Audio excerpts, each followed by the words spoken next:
Welcome to a sprawling 50-acre Oxfordshire gravel pit. We're here with Myles Gibson today, and we're going to have a look at the kit that he uses to gain those vital few extra yards on this demanding sort of venue. So mate, let's have a look through it. We've got leg core leader. Yeah, about 5.5 foot leg core. 5.5, and that doesn't cut down too much on your distance.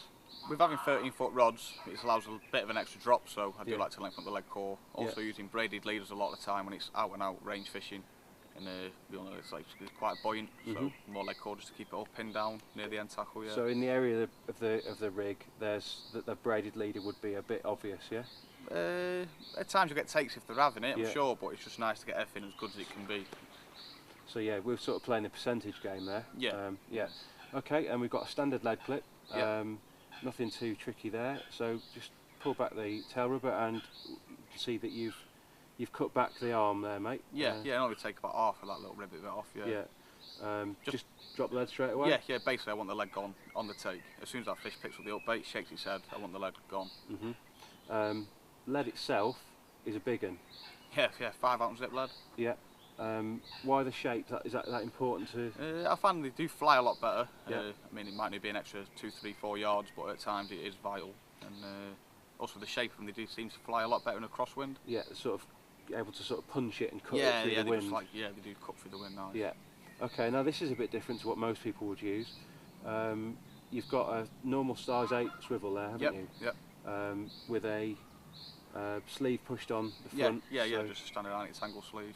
So it kind of creates almost like a 3-inch stiff section. Yeah, it's basically just keep, I mean, especially using like coated or supple braided hook links, just to keep that hook link away from the leg and the leg clip. Yeah. Also a lot easier to follow it through the air. This is a big part of your fishing, isn't it? You watch it through the air all the way through. Yeah. Basically, you can see if your rig sort of twists up or goes wrong in the flight, to stop it. It's got to fly perfectly. And you can see them at 160 yards. Yeah, follow them all the way out. Yeah. Okay. So moving down the link, we've got some 20-pound end trap in green with a little bit of putty just to pin that down. About an inch of braid there. Yeah, just peel about an inch back just behind the shrink tube. Yeah. Quite a long shrink tube kicker. Yeah. Tell us a little bit about exactly why that's not kicked right in, like you see some people who would perhaps kick it right in.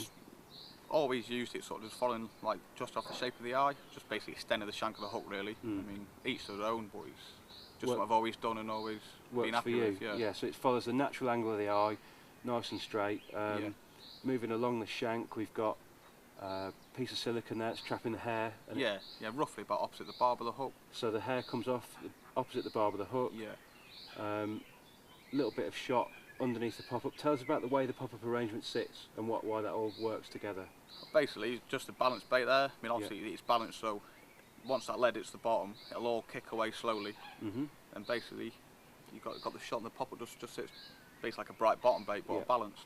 Now, tell us about how the silicone on the shank enables that to sit flat.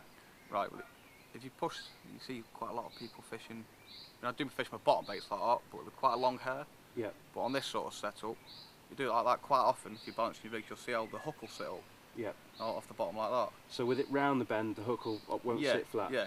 But if you drop that it back opposite the point and extending, you've got like a good inch away from the hook there. Yeah. The bait can act natural off the weight, and the hook sits flat on the lake bed.